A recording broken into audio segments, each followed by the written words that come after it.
Hello বন্ধুরা, তো PhD two HTML এর ওয়েব ডিজাইন পর্বের আজকের পর্বে আবার আপনাকে স্বাগতম। তো আজকে আমরা যে ব্যাপারটি দেখব সেটি হচ্ছে ফিচার সেকশনের আমাদের যে নিচের অংশটি ছিল, আমি যদি পিএইচডিতে দেখাই আপনাদের, সেটা হচ্ছে এই অংশটি আমাদের বাদ ছিল। তো টিউটোরিয়াল বড় হয়ে যাওয়ার কারণে তো আজকে আমরা এই অংশটি করব এবং হচ্ছে সামনের দিকে আগানোর চেষ্টা করব যতদূর পারা যায়। তো ওকে, চলুন শুরু করি। তো দেখুন, লক্ষ্য করুন, আমরা কিন্তু এই যে সেকশনটি দেখতেছি এটা কিন্তু সেম এটার মতোই দেখতে। এই যে সাইডে আমরা দুটো করেছিলাম গত পর্বতে, সেম এগুলোর মতোই দেখলে। হ্যাঁ, জাস্ট এখান থেকে জাস্ট কপি করে আমরা কি করব, এখান থেকে ইমেজটা চেঞ্জ করব। এই যে উপরে যে আইকনটি রয়েছে এটা চেঞ্জ করতে হবে। আর হচ্ছে এই যে আমাদের নিচের দিকে লাইন দুটো ছিল, এই লাইন দুটো কি হবে, এবার খারাপভাবে হবে। জাস্ট এতটুকুই পার্থক্য হবে, সামান্য একটু টেকনিক খাটাইতে হবে, তাতেই কিন্তু হয়ে যাবে। কিন্তু এই ব্যাপারটি অনেকে জটিলভাবে করবে। আমি একটু খুব দ্রুত এবং আপনাদের খুব সহজভাবে দেখানোর চেষ্টা করব। ওকে, চলুন শুরু করি।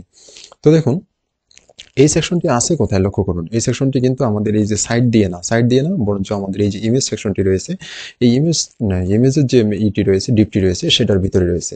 তো টোটাল আমাদের যে এখানে রোটা ছিল, এই রোটাকে কিন্তু আমরা 3 ভাগে ভাগ করে নিয়েছিলাম, কোল এক্স এল 4 করে। 4 করে এটা 4 করে, এটা 4 করে, মানে 3 4 12, অর্থাৎ 12টা কলামকে আমরা 4 করে ভাগ করে নিয়েছিলাম। তো মাঝখানে যে কোল এক্সেল 4 রয়েছে, তার ভিতরেই কিন্তু এই ইমেজ যেখানে রয়েছে, তার ইমেজের ভিতরে কিন্তু আমাদের এই সেকশনটি রয়েছে, এই অংশটুকু। ওকে, তো সেই এইখানে কি করব, এই ইমেজের নিচে কিন্তু আমরা এই সেকশনটি দিয়ে খুব সুন্দরভাবে ইজিলি করতে পারি। ওকে, চলুন শুরু করি। আমি যদি আমার যে কোডটি ছিল সেটি যদি আমি দেখাই আপনাদের, এই যে আমার প্রজেক্ট ডিরেক্টরি, আমি আমার ডেস্কটপ থেকে দেখাই একবারে। ডেস্কটপের যে আমার এই যে পিএইচডি টু এইচটিএমএল ফোল্ডারটি রয়েছে, সেখান থেকে আমি এইচটিএমএল এ গেলাম। এখান থেকে আমার ইন্ডেক্স নামে যে ফাইলটি রয়েছে, সেটিকে আমি আমার সাবলাইন টেক্সটে ওপেন করে নিচ্ছি। সরি, সাবলাইন টেক্সট না, এটা আমরা ভিজুয়াল স্টুডিও কোড ইউজ করতেছি। দেন আমি সিএসএস ফাইল থেকে স্টাইল ডট সিএসএস ফাইলটিকেও ভিজুয়াল স্টুডিও কোডে, লক্ষ্য করুন, এখানে ছেড়ে দিলে এই যে দেখুন, এইভাবে কিন্তু ড্র্যাগ এন্ড ড্রপ করলে কিন্তু এখানে দুটো অংশ দেখা যায়। এই অংশগুলো কিন্তু করবেন না, এই অংশগুলো করলে বিপদে পড়বেন। বিপদে পড়বেন বলতে একটু বুঝতে প্রবলেম হবে। সুন্দর করে কি করবেন, এই যে এইচটিএমএল এর যে বারটাতে রয়েছে, টাইটেল বারটাতে, এখানে বারটার এখানে ছেড়ে দিবেন, তাহলে পাশাপাশি এটা আসবে। তো আমি এইচটিএমএল এ গেলাম। তো এইচটিএমএল থেকে আমাদের যে সেকশনটি রয়েছে, আমি যদি দেখে আসি, কন্টেইনারের ভিতরে এই যে ফিচার্স এরিয়া, আমাদের ফিচার্স এরিয়া, এই যে দেখুন কোলেক্সেল 4, এই যে মাঝখানে কোলেক্সেল 4, এই যে আমাদের ইমেজটি রয়েছে এখান থেকে। তো এই ইমেজের নিচেই আমরা কি করব, এই সেকশনটি দিয়ে দিব, এই সেকশনটি দিয়ে দেবো। তো লক্ষ্য করুন, এটা যেহেতু এটার সেম, তাহলে আমরা এটার এলিমেন্টগুলো কপি করে নিয়ে আসে জাস্ট কি করব, যেখানে পরিবর্তন করা সেখানে পরিবর্তন করব। তাহলে আমি চলে গেলাম আমাদের যে পূর্বের যে ইটি ছিল, এই সম্পূর্ণ এলিমেন্টগুলোকে আমি কি করব, এখানে সিঙ্গেল ফিচার্স এরিয়া নামের যে ক্লাসটি রয়েছে, অর্থাৎ ডিপটি রয়েছে, সিঙ্গেল ক্লাস এরিয়া, যে সিঙ্গেল ফিচার্স এরিয়া, এটা সম্পূর্ণটাকে আমি কপি করলাম। কপি করে আমি কি করব, এই ইমেজের নিচে এসে এটাকে জাস্ট পেস্ট করে দেবো। পেস্ট করে দিয়ে আমি সেভ করে নিলাম, আপাতত সেভ করে নিলাম। নিয়ে যদি আমি এখন রিলোড দিই, তাহলে লক্ষ্য করবেন যে পরিবর্তনটা আসলে কি হয়েছে। দেখুন, একবারে সেম টু সেম হয়ে গেছে। এই নিচের দিকে আমরা কি করছি, এই লাইনটা, এই অংশটুকু কপি করছিলাম, যার কারণে কিন্তু নিচের দিকে লাইনটা চলে এসেছে। হ্যাঁ, তো এই ইমেজটা আমাদের এখন এইখানে প্রয়োজন নাই। আমাদের কি হবে, এই ইমেজটা দিতে হবে উপরে। আমি নিয়ে আসলাম এটাকে সবার উপরে। দেখুন, উপরে কিন্তু একটা ইমেজ রয়েছে, সেটা হচ্ছে আইকনটা, এই যে এই আইকনটা। হ্যাঁ, এটা কিন্তু এই আইকনটা এখানে আসছে। আমি তার উপরে নিচের দিকে যে লাইনটা ছিল সেটাকে পেস্ট করলাম, সেভ করলাম এবং হচ্ছে রিলোড করলাম। দেখুন, এখন উপরের দিকে লাইনটা চলে এসেছে এবং এটাকে সরিয়ে দিয়েছে। তো আমাদের লাইনটা কি এইভাবে শুয়ে থাকাটা হবে না, খাড়াভাবে যেটা আছে সেটা হবে। অর্থাৎ আমাদের এই যে এখান থেকে যে লাইনটা আমাদের রয়েছে, সেটাকে আমরা ইমেজ আকারে মেবি গত পর্বে আমরা সেভ করে নিয়েছি। আমি যদি আমার ফোল্ডারের ভিতরে গিয়ে দেখি, এই যে দেখুন লাইন 3, এটাকে আমি কপি করে আমার প্রজেক্ট ডিরেক্টরির ভিতরে নিয়ে যাচ্ছি। এটা ইমেজ এই যে দেখুন, আইএমজি ফোল্ডারের ভিতর থেকে আমরা যাব আইকনের ভিতরে এই যে দেখুন, আমাদের কিন্তু অলরেডি এখানে প্রজেক্ট ফোল্ডারের ভিতরে নেওয়া আছে। রিপ্লেস করতেছি, তাও ওকে, রিপ্লেস করলাম। রিপ্লেস করে এখন কি করব, আমরা এখান থেকে জাস্ট কি করব, এখান থেকে ইমেজটা জাস্ট কি করব, আমাদের যে নামে সেভ করা আছে, সরি, ফোল্ডারের ভিতরে আমরা দেখব যে লাইন 3 নামে সেভ করা আছে। জাস্ট এখানে শুধু 1টাকে 3 করে দিলাম। 3 করে দিয়ে এখন যদি আমি আপনাদের সেভ করে রিলোড দিয়ে দেখাই যে আসলে পরিবর্তনটা কি হলো, দেখুন পরিবর্তনটা কিন্তু এরকম হয়েছে। এরকমটাই হওয়াই স্বাভাবিক। কেন? কারণ হচ্ছে আমরা যে এগুলো অ্যারেঞ্জমেন্ট করে নিয়ে নিই, উপরে একটা ইমেজ দিচ্ছি, তার নিচে একটা ইমেজ দিচ্ছি, এটা কি পাশাপাশি ইমেজগুলো বসে গেছে এবং তার নিচের এলিমেন্টগুলোকে কিন্তু নিচে করে দিয়েছে। এটাই তো ঠিক। উপরেরটা উপরে থাকবে, নিচেরটা নিচে থাকবে, এটাই তো ঠিক, তাই না? এরকমটা কিন্তু হয়নি, যেমনটা আমাদের পিএইচডিতে রয়েছে।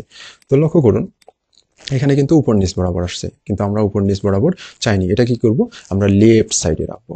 লক্ষ্য করুন প্রয়োজন অনুসারেই কিন্তু চলে আসতেছে যে আমাদের এটা কোথায় প্রয়োজন, লেফট সাইডে প্রয়োজন, অর্থাৎ লেখাগুলো এখানে থাকবে আর লেখাগুলো লেফট সাইডে, অর্থাৎ পিএইচডিতে আমরা যেটা দেখতেছি। তাহলে এটা করার জন্য আমি এফ রাইট এফ লেফটের একটা ক্লাসের সাথে আপনাদের পরিচয় করে দিয়েছিলাম। এই যে দেখুন এফ লেফট নামে যে ক্লাসটি রয়েছে, আর এফ রাইট নামে একটা ক্লাস রয়েছে। এই যে দেখুন float right, float left, float left. হ্যাঁ, তো এফ ফ্লোট অর্থাৎ এফ লেফটের যে আমাদের ক্লাসটি রয়েছে সেই ক্লাসটিকে আমরা কি করব, যেটাকে আমাদের লেফটের প্রয়োজন, লেফটের প্রয়োজন কোনটা, আমাদের যে ইমেজটা প্রয়োজন সেটা হচ্ছে এই লাইন 3 ইমেজটা লেফটের প্রয়োজন। সেক্ষেত্রে সেখানে আমরা কি করব, ক্লাসটাকে কল করে দিল। এই যে দেখুন এফ লেফট দিয়ে আমি কি করলাম, ক্লাস দিয়ে এফ লেফট দিলাম, আর এফ লেফটে কি দেওয়া আছে, আমাদের ফ্লোট লেফট দেওয়া আছে, অর্থাৎ লেফট সাইডে চলে আসবে। আমরা যদি এখন এটাকে সেভ করে নিই, আমি সেভ করে নিলাম এবং HTML ফাইলটাকেও এখানে সেভ করে নিলাম এফ লেফট দিয়ে। ওকে, এখন যদি আমি রিলোড করি দেখবো যে আমার লাইনটা কিন্তু এই যে দেখুন নিচের দিকে লেফট সাইডে চলে এসেছে, দেখছেন? জাস্ট সিম্পলি জাস্ট কি পরিবর্তন করতে হবে আমাদের, এখানে হাইটটা একটু অতিরিক্ত হয়ে গেছে, হাইটটা কমাইতে হবে এবং হচ্ছে এর রাইট সাইডে এই যে ইমেজটি রয়েছে, ইমেজটির রাইট সাইডে আমাদের কি দিতে হবে, মার্জিন দিতে হবে। আমরা যদি দেখে আসি এই যে দেখুন এই যে মার্জিনটি, এই অংশটুকু মার্জিনটা দিয়ে দিতে হবে। তো আমরা এটা ইন্সপেক্ট এলিমেন্ট করব, রাইট বাটন ক্লিক করে ইন্সপেক্ট এলিমেন্ট করলাম। এখান থেকে আমি যে আচ্ছা আমার যে ইমেজটি রয়েছে সিঙ্গেল ফিচার্স এরিয়ার ভিতরে, এই যে লাইন 3 ইমেজটি, এটাকে, তো এই লাইন 3 কে নেওয়ার জন্য আমি এখানে কি করব, লাইন 3 এখানে আমি আরেকটা ক্লাস দিয়ে নিচ্ছি, যেটাকে আমরা সিএসএস অ্যাড করব, যেটার সাথে যে এফ লেফটকে আমি স্পেস দিয়ে সরিয়ে দিলাম এবং এখানে একটা নতুন ক্লাস লিখবো, মানে ক্লাস একটাই, রেট্রিবিউট হিসেবে দুইটা ক্লাস দিলে দুইটা নাম হবে আর কি। হ্যাঁ, দিব এটার হচ্ছে লেফট ইমেজ দিলাম, IMAG লেফট ইমেজ, অর্থাৎ লেফট সাইডের ইমেজ। রিডেবল করার চেষ্টা করতেছি, লেফট ইমেজ দিয়ে সেভ করে নিলাম। এখন আবার একটু রিলোড দিয়ে নিলাম, দেন এই যে দেখুন লেফট ইমেজ নামের যে ক্লাসটি এখানে চলে এসেছে। দেন এখানে আমি প্লাস সাইনে ক্লিক করলাম, প্লাস সাইনে ক্লিক করলে আমার ক্লাস দুটোই চলে এসেছে, কিন্তু দুটোই লাগবে না আমাকে, আমার যে কোনো একটা ক্লাস ধরে সিএসএস অ্যাড করতে হবে। এই অ্যাপল ইমেজকে নিলাম। সর্বপ্রথম কি দিব আমরা, মার্জিন, মার্জিন কতটুকু আছে আপনি চাইলে এখান থেকে মেপে দিতে পারেন, কিন্তু এটা অ্যাডজাস্ট হয় না আসলে পেজের সাথে। এই যে দেখুন এখানে ওয়াইড দেখতে হবে, কিন্তু এটা পাশাপাশি যেহেতু ওয়াইড হচ্ছে 40 পিক্সেল। হ্যাঁ, সেক্ষেত্রে আমরা এখানে মার্জিন দিব 40 পিক্সেল লেফটে, সরি এই যে এখানে লেফট ইমেজের মার্জিন, মার্জিন প্রথমে 0 পিক্সেল দিয়ে নিই, 0 পিক্সেল 0 পিক্সেল 0 পিক্সেল। এটা কিন্তু চতুর্দিকে। হ্যাঁ, এটা বটম, এটা রাইট, এটা লেফট, না সরি সরি এটা টপ, এটা লেফট, এটা বটম, এটা রাইট। তো আমরা কি করব, লেফট সাইডে আমাদের যে ইমেজটি রয়েছে, এই যে আমাদের যে ইমেজটি রয়েছে, লাইনটি রয়েছে তার লেফট সাইডে, ইমেজটির লেফট সাইডে, সেক্ষেত্রে আমরা কি করব, এইটা বাড়াবো, এখানে 40 পিক্সেল দিয়ে নিতে হবে আমাদের। 40 যখনই দিলাম দেখুন পাশাপাশি সরে এসেছে, কিন্তু আসলে 40 দিলে হবে না, আমাদের একটু গ্যাপটা অনেকটা মনে হচ্ছে বেশি, আমরা একটু কমিয়ে দিব এখান থেকে 25 রাখি, এটা পারফেক্ট 25। ওকে, দেখুন পাশাপাশি আমাদের যে গ্যাপটা রয়েছে সেটা কিন্তু চলে এসেছে। আমি গত পর্বগুলোতে অলরেডি বলেছি যে পিএইচডিতে হুবহু যেভাবে আছে সেভাবে দিতে গেলে দেখা যাবে যে এইটা অন্যরকম হয়ে যাবে, একটু আপ অ্যান্ড ডাউন হয়ে যাবে। তো সেক্ষেত্রে আপনার HTML কোডে যেটা পারফেক্ট মনে হবে সেটা দিবেন, কিন্তু মেইন থিমটা যেন পিএইচডির মতোই থাকে, তাহলেই হয়ে গেল। ওকে, তো এখান থেকে আর কি লাগবে, আমার হচ্ছে হাইটটা দিতে হবে। এই যে হাইটটাকে মেজারমেন্ট করে নিতে হবে আমার ইমেজটার। আমি এখান থেকে হাইট দিয়ে নিব, হাইট দিয়ে নিলাম ধরুন 200 পিক্সেল। 200 পিক্সেল দিলে কি অবস্থা দাঁড়ায়, একবারে দেখুন ঠিক আছে আমার মনে হচ্ছে। আমি একটু কমাই বাড়াই করে দেখি, এই যে কমে যাচ্ছে, আমি কমাই দেবো না, একবারে যেন লেখাটা যেন পাশাপাশি থাকে। আমরা পিএইচডিতে যদি দেখি তাহলে লেখার পাশাপাশি একবারে আছে। হ্যাঁ, তাহলে আমরা এটা পাশাপাশি করে নেব। আমরা হাইটটা একটু আরেকটু বাড়াই দিই, তাহলে আমাদের পাশাপাশি হয়ে যাবে। দেখুন 200 মনে হয় পারফেক্ট, আরেকটু কমাই দিই। Okay fine, 194। তাহলে আমাদের কিন্তু এখান থেকে জাস্ট কপি রুট করে আমি যদি এখন এটা সিএসএস এ পেস্ট করি, পেস্ট করে সেভ করলেই আমার কাজ শেষ ওই সেকশনের জন্য। সেভ দিয়ে নিলাম, Ctrl+S দিয়ে সেভ করলাম, রাইট বাটন ক্লিক করে রিলোড। আমি যদি দেখি এই যে দেখুন সুন্দরভাবে হয়ে গেছে, কিন্তু লক্ষ্য করছেন। এখানে জাস্ট এখন ইমেজটা চেঞ্জ করব আর এখান থেকে লেখাটা চেঞ্জ করব। পিএইচডি থেকে আমাদের ইমেজটি রয়েছে, এটা হচ্ছে আমরা এখান থেকে কপি করছিলাম, আমরা পিএইচডিতে দেখে আসি। পিএইচডিতে হচ্ছে এই যে এটা, এই স্যাম্পলটা আমাদের কি নামে সেভ করা আছে, icon 3 নামে। আমি কন্ট্রোল সি করে কপি করে নিলাম।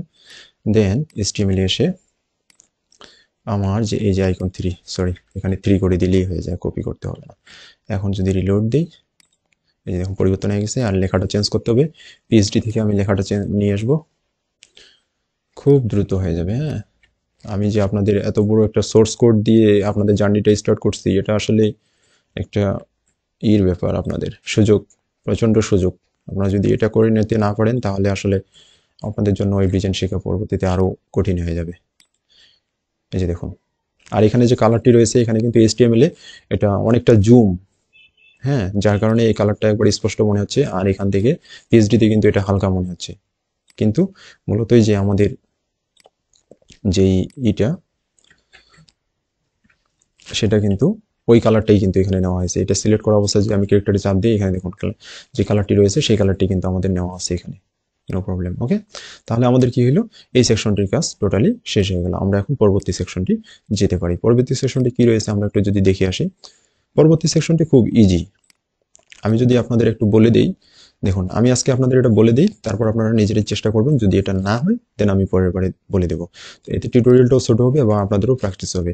দেখুন, পরের সেকশনটি, এই সেকশনটি বাদ দিয়ে আমরা যে গত পর্বটা করেছিলাম সম্পূর্ণটাই সেম। এখান থেকে সম্পূর্ণটাকে কপি করে নেবেন। কপি করে নিয়ে জাস্ট যে লেখাগুলো চেঞ্জ করতে হবে লেখাগুলো চেঞ্জ করবেন। আর হচ্ছে উপরের লেখাটা তো এই জায়গার পরিবর্তে এই লেখাটা, আর ইমেজটা জাস্ট ইমেজ আকারে সেভ করে নিয়ে বসাই দেবেন। সিম্পলি এখানে 3টা ভাগ রয়েছে, এখানে 3টা ভাগ। এই যে নিচের দিকের অংশটির অতিরিক্ত করার আপনার প্রয়োজন নেই, মানে এই কেসটাই এখানে হুবহু কপি হয়ে যাবে।